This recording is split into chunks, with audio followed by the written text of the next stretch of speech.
Viewing life from a hearse, it could be worse. Laugh, think, and cry with the country undertaker. So this is part 2 of talking about Luke Goddard and his social media craziness. I have him on the line today. I want you to know I've been getting a lot of great feedback from people all over the United States with this podcast. It's been a lot of fun. I plan to keep producing if you guys keep listening. As you might imagine, when you hang around funeral homes your entire life, the difficult stuff is much more prevalent than the funny stuff. And I think we look for the funny or we'd go crazy. But on the next episode, I have my friend Rena Bowden, and she'll be joining us. Rena lost her 5-year-old child to cancer over 23 years ago, which is the worst possible thing that could ever happen to a parent. It's also not easy on the funeral director, I'll tell you that. So we're going to tell you that story, and you don't want to miss it. But in the meantime, let's look back. Yeah. And it's called the Cherry Blossom Festival. Blossom, B-L-O-S-S-O-M, Blossom. Cherry Bosom Festival. No, Blossom. Bosom. Oh, blah. And I stepped on this. I was in the pantry cleaning, and a little rat came out, and I stepped on it, and it's just sitting here wiggling, and I think it's about to die, and I don't know what to do about it. I'm so sorry, but I don't know what the wolf. What I would try to do is just maybe put it in a quiet place. A quiet place? What do you recommend? Cajun chicken biscuit. I don't want that. Rebecca egg and cheese biscuit. I don't want that. Okay, a sausage, egg, and cheese. Ew, I don't want that.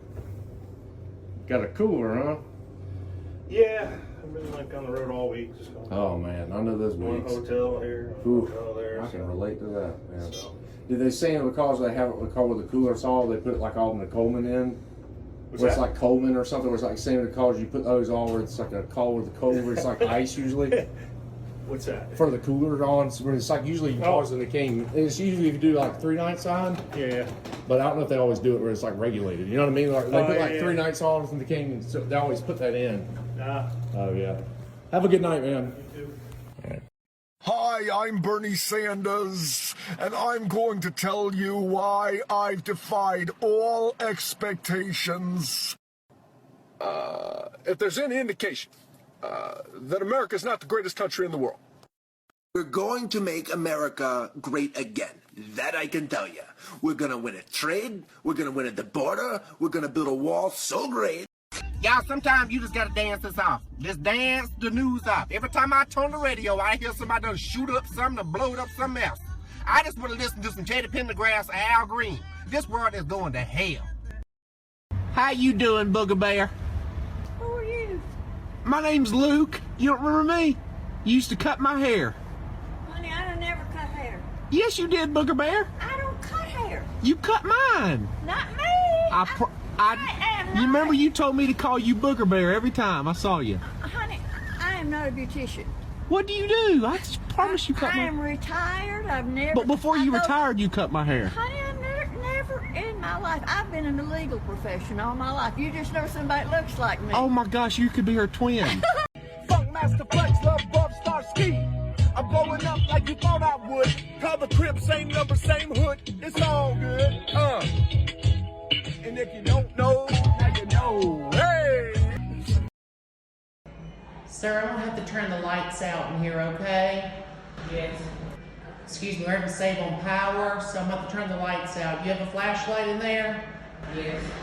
Do you need any extra tissue? No. Okay. You got an upset stomach? No. Okay. Just to make sure you're okay. We got married in a fever, hotter than a pepper sprout. We've been talking about Jackson ever since the flyer went out. I'm going to Jackson, gonna mess around. Yeah, I'm going to Jackson, look out Jackson now.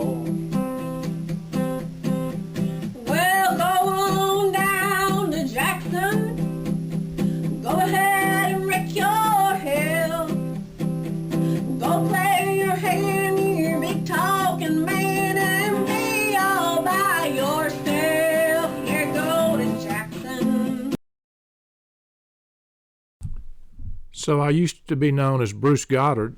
Now I'm known as Luke Goddard's dad. And I have Luke on the line. What's up, Luke? Hey, Daddy.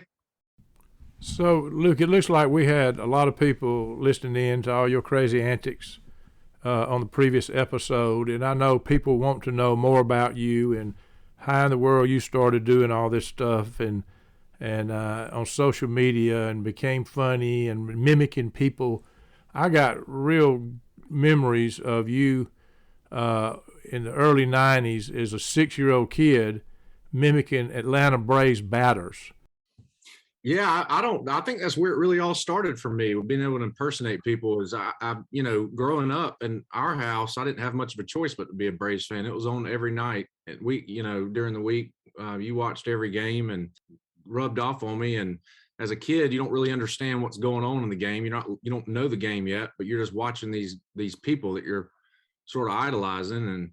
And, for some reason, I found that what makes players unique and the way they express themselves is in the batter's box. And, you see it in the flashy batting gloves they use and the flashy cleats and all that stuff. But what I noticed is that when they're in the batter's box, they each had their own routine. They each waggle the bat a certain way and their legs are in a certain stance. And I just couldn't help but notice it. And I think it just, as any kid would do when they see their hero swing a bat, I started swinging a bat. And next thing you know, I'm figuring out by looking at myself in the mirror that I can mimic their batting stances. And I think you caught on to that one night and you had me do it for a bunch of your friends with I think it was a broom. Yeah, you were very good at it. I mean, you would take a broom and stand in our den and you would mimic like Terry Pendleton, and people would scream Terry Pendleton, or you'd take another stance. They'd say Chipper Jones, Fred McGriff. I mean, you were putting on a show, and you were like 6 years old. It was amazing. My kids. I mean, I've got a 10-year-old, an 8-year-old, a 5-year-old, and a 3-year-old. And I think about my 5-year-old being around the age I started doing that. And it's kind of hard to believe, really looking back on it, being that little, looking at Lincoln, thinking I'm that size doing that batting stance stuff was. I remember Mr. Dixie Harold next door. You would go over there and put on his hat and his pipe and his boots, and you'd be looking like him and talking like him. The kids the other day were watching Dennis the Menace and that relationship between Dennis and that old grumpy grandpa, and how do you go over there and mess with his medicine cabinet and do all that stuff. And Mama was telling the kids how I was just like Dennis as a kid, and she'd come home from school and I'd already be over there in Mr. Dixie's bedroom, and they had a door that you could go to his bedroom from outside the house. And I wouldn't even enter the front door of the house. I'd go straight to his door. I'd go in there and he'd be in the bathroom or something, come out, and I'd be sitting in his chair with his boots on, one of his pipes in my mouth, and his fedora hat. He loved it. There's no doubt about that. The other thing I remember is you going to our little diner, the Dealer Burger, as a little kid, and you would walk by and shake everybody's hands that were sitting at the table and speak to them like you were some kind of politician. I have no recollection of that for some reason. I don't know why, but that must have been right before I started being able to remember what I was doing, because I don't remember doing it. Well, you did it, and people noticed it. People commented to me about it, and you sure did it. The other thing that you started creating all these characters, and you've got Dora Lee Gaithers and the old man, and I don't even know the names of these people. How did you start doing that? Are you able to do those on the spur of the moment? Well, it's just sometimes if you get in a particular mood where everything's just bothering you and getting you all flustered, and you just kind of go in that frame of mind where you just view the world as this old, flustered, kind of heavy-set lady with a sweat mustache, and she has that sweat on the back of her neck, and you can see the hair on the back of her neck's wet because she's just always flustered. And I just get in that mood, and that's just how I view the world when I'm in that character. And once I get in, it's really hard to get out. And her name is Dora Lee Gaithers, and I don't know where I got that name, but it just fits, and it has worked, and everybody knows who Dora Lee is on the internet. They love getting on the World Wide Web and searching. They put me on, my grandkids put me on that.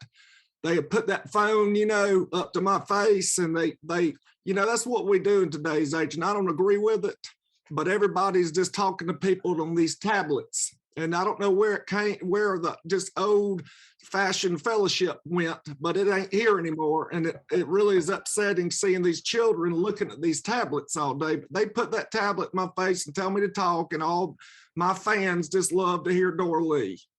When you get into that character, your whole mindset changes. You start thinking like that character. You're just not talking it like them, right? And you, I know you got other people like Medea. You do very well. Yeah, Medea's she just got a lot of attitude. She really, any given occasion, she just needs adjustment just any given day. That's how she is, because she's always mad, but sometimes she can be real happy. It just depends on how her day be going, and just depends on who she talking to, who she communicating with. That's just how she is.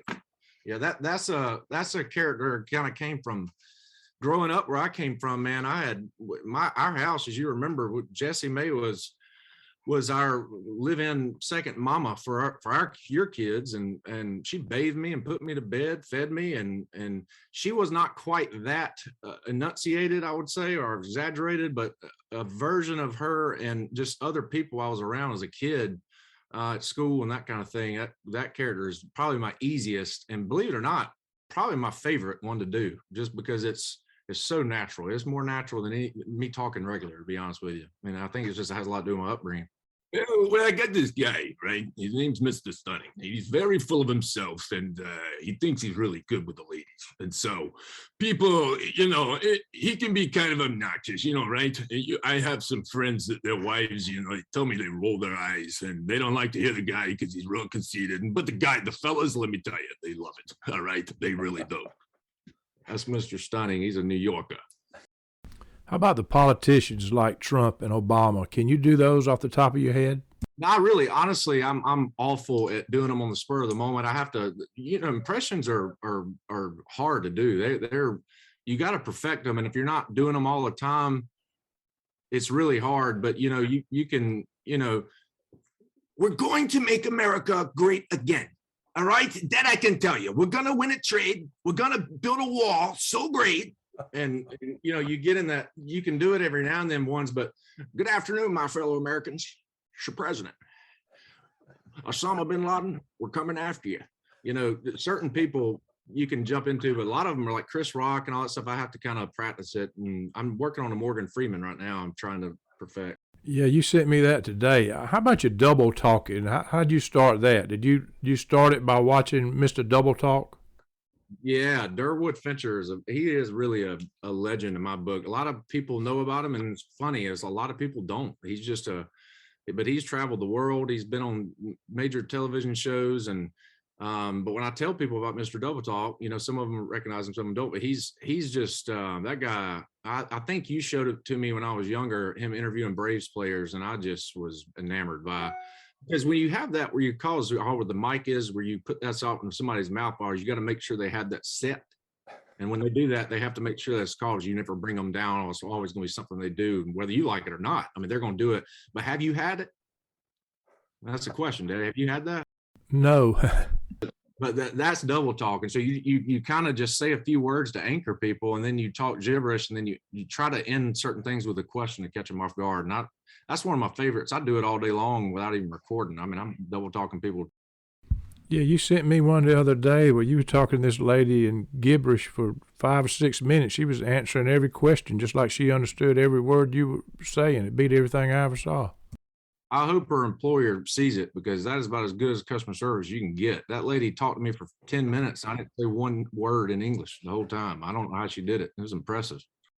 How about you pranking people in public and making prank calls? Did you get motivation for that from Jack Vale? Jack, not really on the prank call thing. He inspired me to get out in public and film myself. And that's hard to do because you got to have somebody to video you, and it's harder, pull on the arm of a buddy. It's funny. One of the most common things I get on my videos on the internet is fans, whatever you want to call them. They, the people that follow my stuff, they put comments and just ask what city, are you ever in this city? I would love to film you. I'd love to, so I have plenty of people that want to film me, but my own friends it's kind of hard to get them to come out and video from it. They have to, they all got kids and they got to get free. That's a question everybody wants to know. How do you video it? I mean, you do a phenomenal job hiding that camera and video it with people who don't even know they're being videoed. How do you even go about that? You even zoom pictures, and it's incredible.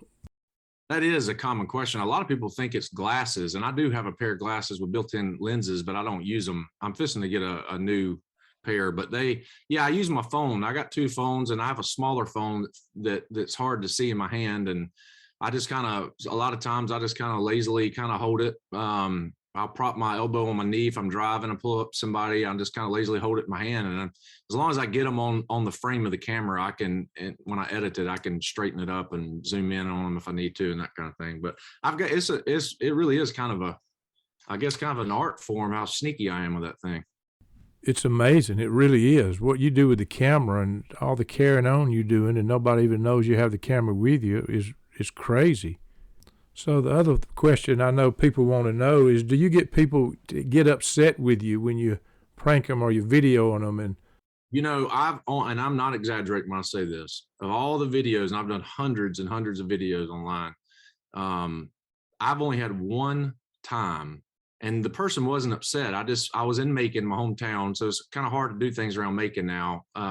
I have to, when I'm out of town, I'm better luck. I run into people, and I was just in Macon. I pulled up the lady and I started double talking, not her, but the bag boy that was putting bags in her trunk. And I was talking to him. Well, she looks over at me and she says, "Are you Luke Goddard?" And I said, "Yes, ma'am." And she goes, "Please don't put this on the internet."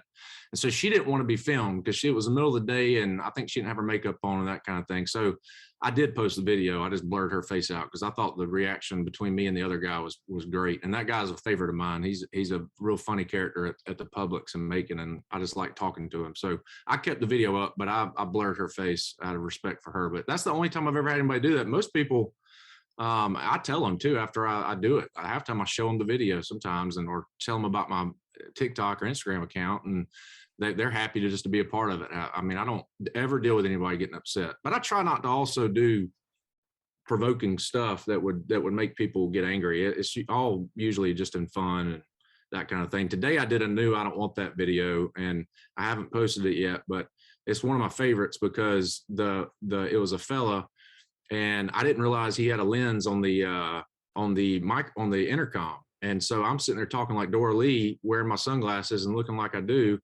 normal. And so I had to stay in character. I had no choice. So I pulled up to the window to pay for my food, and I was just talking like Dora Lee the whole time. And he kept giggling. He was like, "Man, this guy really talks like this."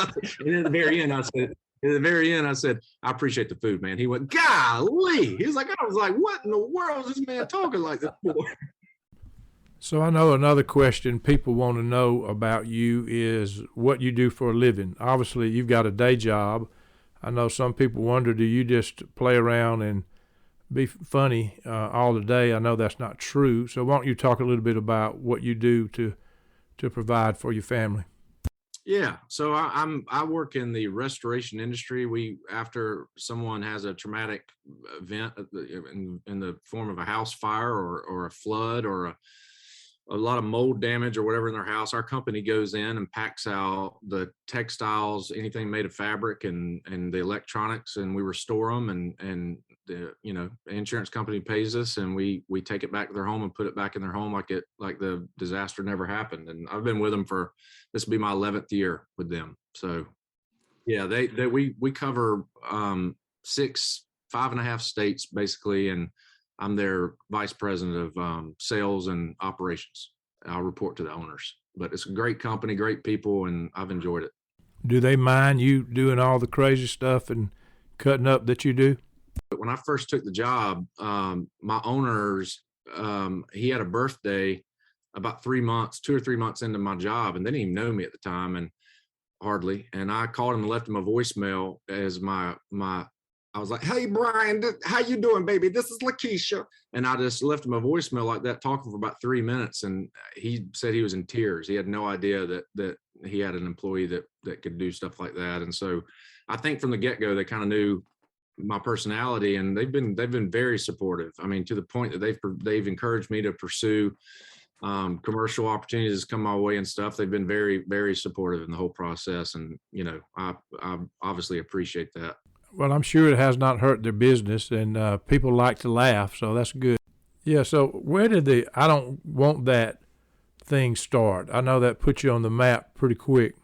Right. Yeah, that definitely, that was my big, after the first, I guess, viral video was the marriage proposal video. And I know we'll probably get to that, but really the I don't want that thing was the first thing that kind of took off, and it did on Instagram. And then of course, when TikTok came out, I didn't even know what TikTok was. And I had friends that were telling me to, I had hundreds of videos on Instagram, and they were like, Luke, your content is perfect for TikTok. Just start loading that content in and just seeing what happens. And sure enough, it just like a wildfire took off. And that's where I don't want that really blew up, was from TikTok. And it's just a phrase I use in a drive-through video, and I turn into Dorley Gaithers, and she's just, her character is that she no matter what you do, trust me, she will find something wrong with it. She's just a nitpicking, flustered older lady who you just can't please no matter how hard you try. And she loves to tell people what she doesn't want. That's her favorite thing to do is to remind you that she doesn't want it. And I don't want that. And it just kind of came out of nowhere. I didn't plan it. And a lot of my stuff, it just comes, I don't do any pre-planning for any videos I do in public, any kind of comedy, even if I'm just doing a skit or whatever. I'll throw the camera up and I just start, it's almost like a mirror to me. Like as a kid that I did in the bathroom, I just start looking at the camera and I see myself and I start talking, and I never plan it. And I don't want that was just like that. I remember it because I knew I was onto something, and I wasn't even trying. I came home I was in Noonan, Georgia that day, came home, got into Macon, went to Chick-fil-A to get one of those the lemon milkshake. And I went in to order it, and she asked me if I wanted whipped cream or something like that, and I can't remember. And I just was I was tired that week, and I just gotten these crazy glasses that I now wear for every video I do for I don't want that. And I was putting them on, looking at myself in the mirror, and she offered that whipped cream or whatever it was. I just went, I don't want that. And when I did that, I went, oh my gosh. And I happened to be video, and I was like, and her reaction was good. So I just threw it on there as like a little 10-second video on Instagram, and everybody just went nuts when I did it. So I figured so I started doing longer ones, and the rest is kind of what it is. So one of the things we kind of hit on the end of the previous episode, that there obviously is another side to you. Obviously, I know it. I'm your dad, and some people just see you as somebody that's carrying on foolishness all the time. But there was a video you posted of you picking up a man that was walking down the road that had only one leg. And that video went viral, and you kind of made him famous. And it was a very touching story that a lot of people appreciated. Why don't you tell us a little bit about that day and what was happening and how that came about? Yeah, I remember that too. It was Nathaniel Harris was his name. I was driving back from Columbus or Pine Mountain and going back to Macon on those back roads, and right outside of Thomaston, I saw this older black man walking with a crutch, and I noticed that he had his pants tied in a knot like a pirate. But anyway, I was like, man, this has got to be tough for this guy. And I mean, I don't know. I just pulled to the side and asked him if he needed a ride. He was on a stretch where I knew he wasn't going to be near anything for a while. Like he was hitting a dead highway. And he said he did. And so I told him to hop in. And then as I got to talking to him, I thought, man, I need to video this. This guy's interesting. So I threw the camera up and I said, you don't mind if I video this? And he never even looked at the camera. I don't even think he knew where he was. It felt like at the time he was definitely tired for sure. So, but the part that didn't make the video, and yeah, that video went viral, and ended up, a neat story behind it is his family started seeing it, cousins from all over that know granddaddy Nathaniel or Uncle Nathaniel, all this great uncle, and people from all over, from Cleveland. He had family everywhere, and they hadn't seen him in years and years and years, and they were just so happy to see him. And then you had people starting GoFundMe pages wanting to give him money, and as I saw that happening, I tried to put something together and get it all together and go find him, and because I don't have his address, he lived in a shack, and by the time I got some stuff together, his cousin wrote me and said that he had passed away. So he was 82 years old, and he walked 11 miles to the nearest grocery where he would get his milk and liquor and whatever else. and he would walk with that stuff in his hands with one leg 11 miles. So he was, you know, it was just insane to think about it. And he lost his leg on a train track. He was riding a train and he got under it and it cut his leg off. So, but yeah, he was a nice guy. And why don't we stop and just play that little clip of that audio of you talking to him in the truck? Hey, bro, you need a ride? Yeah. Come on. What's your name? Nathaniel. My name's Luke. How'd you lose your leg? Train. What happened? I flipped down on the rail and caught it. Man alive. Yeah. How old are you? 81. 81 with one leg walking down the highway. Yeah. Nathaniel, I'm glad I met you, man. Yeah, I'm glad to make you. Man, you got one leg and you're 81 and still making it. That's pretty impressive. Yeah, thank you, Lord, let me be here, though. You got a good perspective, man. Yeah. God bless you, brother. Yeah, isn't it amazing how a man can find himself alone? Wow. Calling to the dark for an answer that he's never. 81 years old.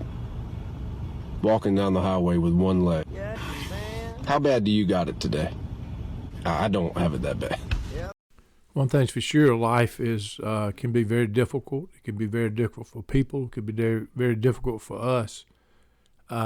This life's not perfect, and that story is certainly very touching. It's not, you're right. It's not always perfect for me. It's not always perfect for me when I'm lending the hand to people like that. Yesterday I saw this guy, and I don't stop at every, panhandler or anything, but if something's really obvious, like the guy walking with one leg for 11 miles, I want to lend the guy a hand. But the other day I was coming out of a gas station. It was one of those Love's gas stations where it takes a minute to get out the parking lot. And you got a little road before you get to the main drag there. And there was a man sitting up there, and he looked a little bit like a Hispanic Jesus. He was sitting there in a chair, and he had long hair and a long beard, and his sign was, I couldn't read his sign good. And I rolled the window down and I said, sir, can I help you with anything? Do you need something? Do you need a ride? He kind of nodded his head. I said, you do? You need a ride? And he nodded his head. I said, sir, do you want to get in the car and go? You need a ride to go somewhere? And all I heard was, yes. And I said, oh boy. And so I said, do you want to get in the car and me drive you somewhere? And he said, Cincinnati. And I went, oh, I can't do that. I'm sorry. I hope you have a good New Year. We played a clip of your wedding proposal video that went viral on the previous episode, but what we did not talk about was that you and Drew, before you got married, went to Nashville and actually cut an album in a studio in Nashville. 95% of the songs on it, you guys wrote. We did. Yeah, we were really riding that wave from that YouTube video for sure. I think we were trying to see what it would do. And yeah, we wrote, it's funny because I think we wrote those songs in like 4 days, and it probably showed for it. I think we only had 4 or 5 chords on the whole album, but yeah, and I had buddies in the music industry. And so we went to Nashville and recorded it, and he wrote a song for the album. And so that's the one track me and Drew didn't write, and I think it ended up being the best track on the album. No, but it was fun to do it. And I'm not a singer, and neither is Drew, but we both like to play music and play with it. And we just kind of did something, and our kids love it. So I guess that matters. Yeah, I remember y'all had a couple of live performances, or 2 or 3, and you drew a crowd, and you guys had a lot of fun with that. Why don't we're going to bring Drew on, but before we do that, let's play a little bit of one of the songs on that album.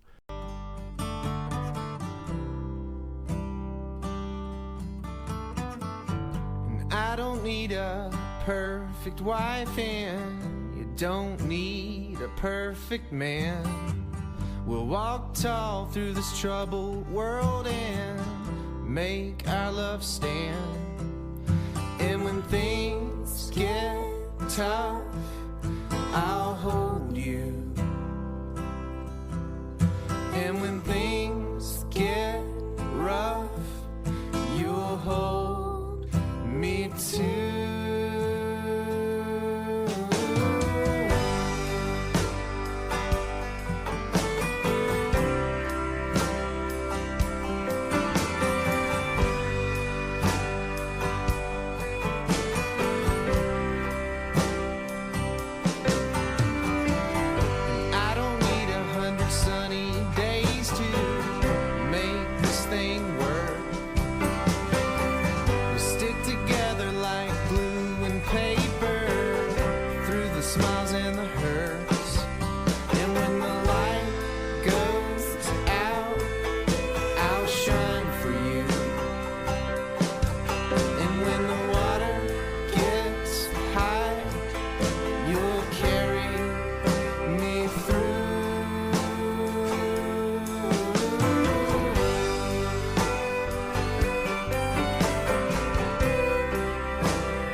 Yeah, that was pretty good music, and that CD played in our car all the time. And Taylor, our oldest granddaughter, knew every word to every song, as did Kathy and I, and that was pretty good stuff.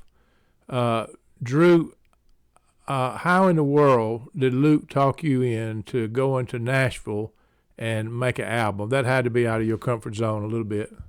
He definitely talked me into it. He can be pretty persuasive. It had to be a pretty crazy trip. You guys were not married, and you struck out to Nashville to go make an album and get into the music business up there. That had to be something else. Proud of about that trip though is Drew slept on a air mattress and I slept on the couch. I can't believe it. We really did that, didn't we? We didn't even sleep in the same bed, and we were engaged. We were really trying to do that part the right way. I'm glad. So, Drew, I've got two big questions for you, and I'm going to ask this one first. But I know that Luke's Mr. Funny Guy, but he's not that like that all the time. He's also got a family at home. But everybody wants to know, what is it like being married to Luke? That has to be a question people want to know. Okay. I mean, he definitely keeps things interesting. And I remember telling him when we first started dating, if we ever broke up, I would be bored to tears with anybody else. Because it's never a dull moment. But he's not like he is on the internet all the time. He's a very devoted husband and father, and he's a lot of fun. She left out one part though. You didn't tell him that about how I look like Brad Pitt and George Clooney and all that. So Drew has an Instagram page that has a very large following. It's called The Light Homestead. You can find it on Instagram, and she's an extremely talented decorator. And I mean, from making cakes to interior decorating, and she shows that on that page and has a lot of followers. What you also need to know, Drew is the daughter of a pastor, and her mother homeschooled her and her brother. And then Drew had a full academic scholarship to Wesleyan College after being homeschooled and graduated magna cum laude. And she has a degree in education and also a degree in music, right, Drew? I minored in music and piano performance. Yeah. So this brings up the next question, Drew. Besides, what is it like being married to Luke? The question is, how in the world do you do what you do every day? You've got 4 kids that you're homeschooling. You got a husband. You got a house. You're feeding kids. You're keeping house. You're doing all the stuff you do. How in the world do you do it? How do you stay so organized? I know you do an incredible job teaching the kids. They're far advanced. And how do you even do all that? I don't know. Just one day at a time, I guess. I don't think I do any of it perfectly, but I just put my best foot forward and ask the Lord to help make up the rest. You're amazing, and you're doing something right. I guarantee you that. You can follow her again on The Light Homestead. She inspires a lot of people. Drew, there's an audio or video that I've got, an audio clip I want to play of Luke catcalling you at Target, and that went viral. It's very funny. Woo! Who's that girl? Good night, she's good looking. Oh my gosh! Can you get in my car? Can I take you home?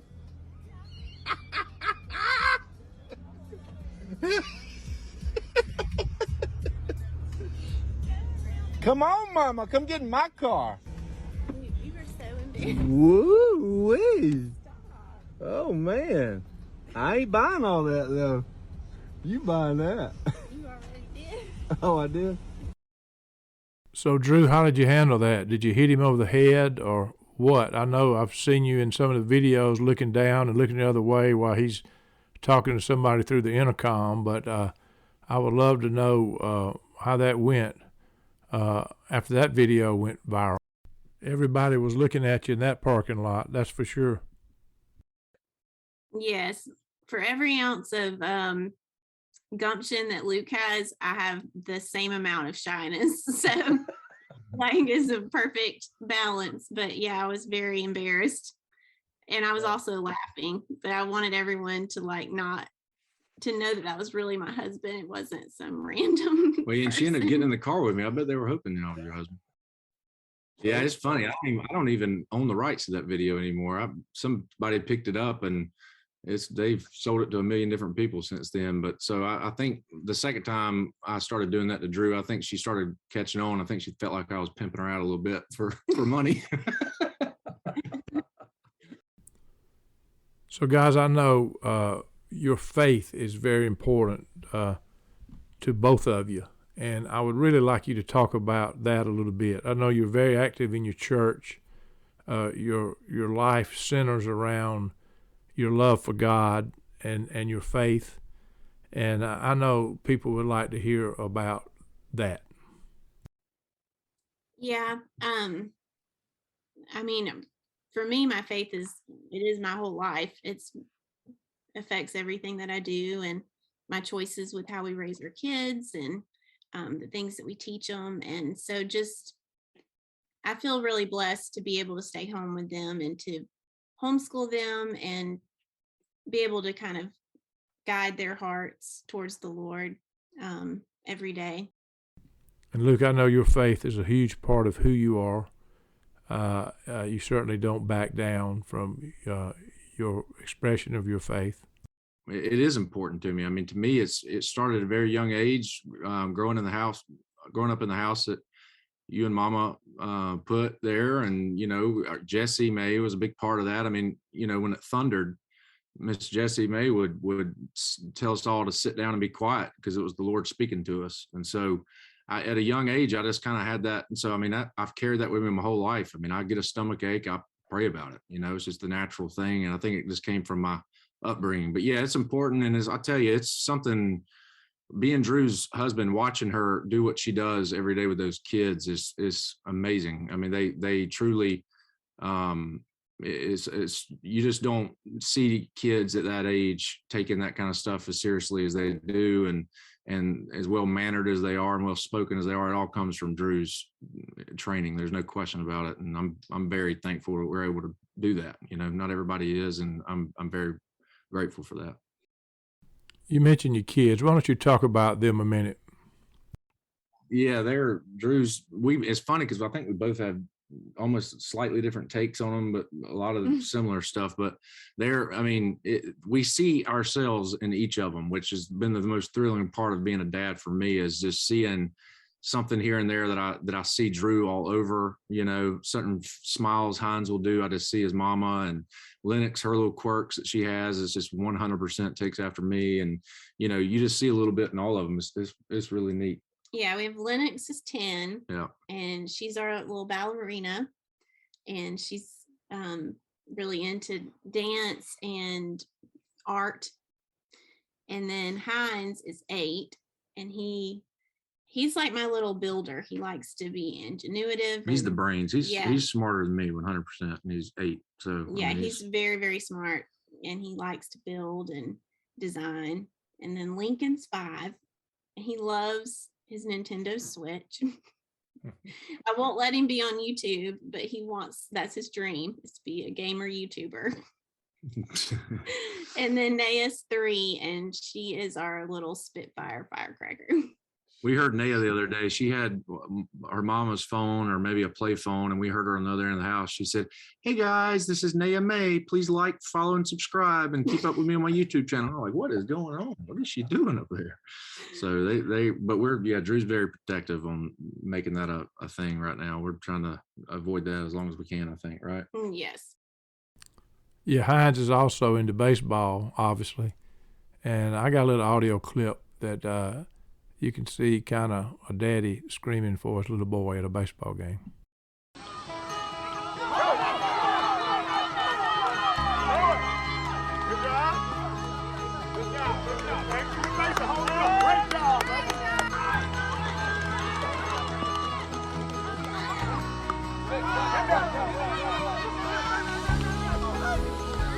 Look at my boy right there. Look at my boy. Let's go, Hines! Get on! Get on! Play some First Lady! Come on! Yeah, come on, come on, come on. Come on.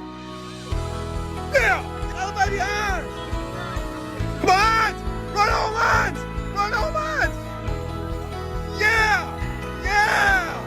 Yeah! Got a baby!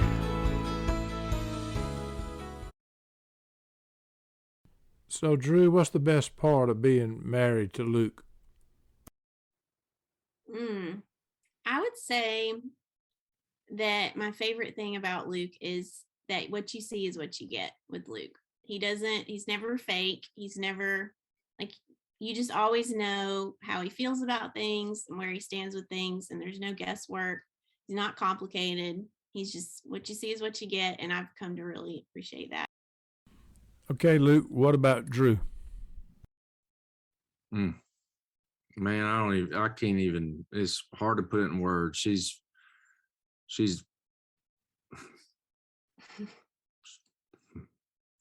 my everything. There's no doubt about that. I love her a lot.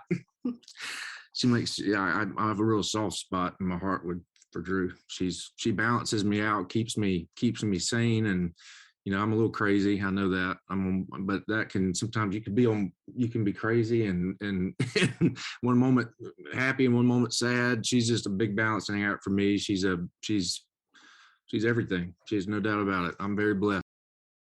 So what does the future look like? How do you see yourself in 10 years? Well, I'm going to be bald as a baby's butt. I mean, I'm a proud sponsor of the, what's the stuff called that I put on my head?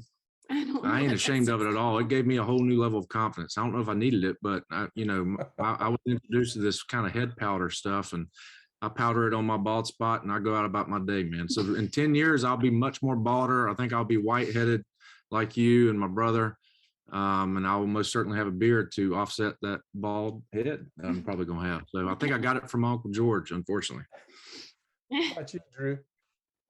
Well, Lord willing, we'll have a house full of well-rounded, well-adjusted teenagers.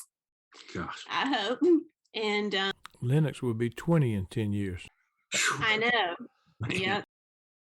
Guys, I know I don't have to tell you this, but I'm going to tell you anyway. Your kids are the most important investment you got. Yeah, you got to make a living. You got to make money. All those things are important. And certainly not discounting any of it. But the greatest gift you have been given are your kids. And the greatest investment you can make in life is to keep investing in those kids. You guys are doing a great job at it. You're setting an example for a lot of people. You've been given a stage to set an example for a lot of people. And just keep doing what you're doing. Those are dividends that will pay off. They're going to pay off for your kids. They're going to pay off for you one day. Luke, you are causing a lot of people to laugh at a time that has been desperately needed. And that is a gift God's giving you. Drew, your talents are absolutely amazing. There's no telling what you could be doing if you were getting paid for the stuff that you've got talent to do.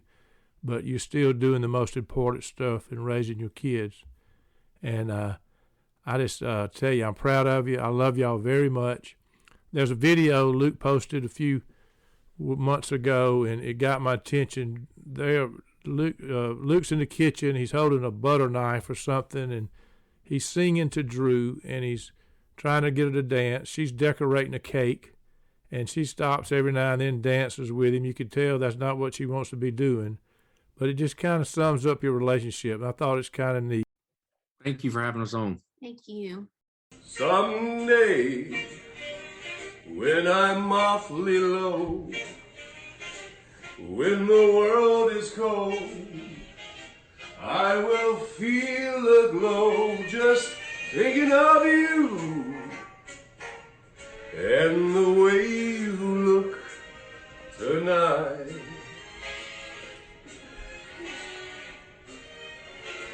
Here we go. Yes, you're lovely,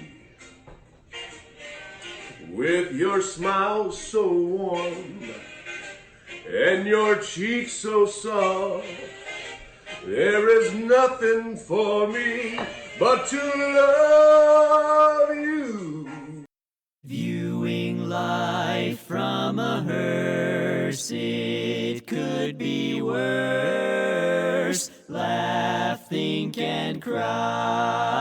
with the country undertaker.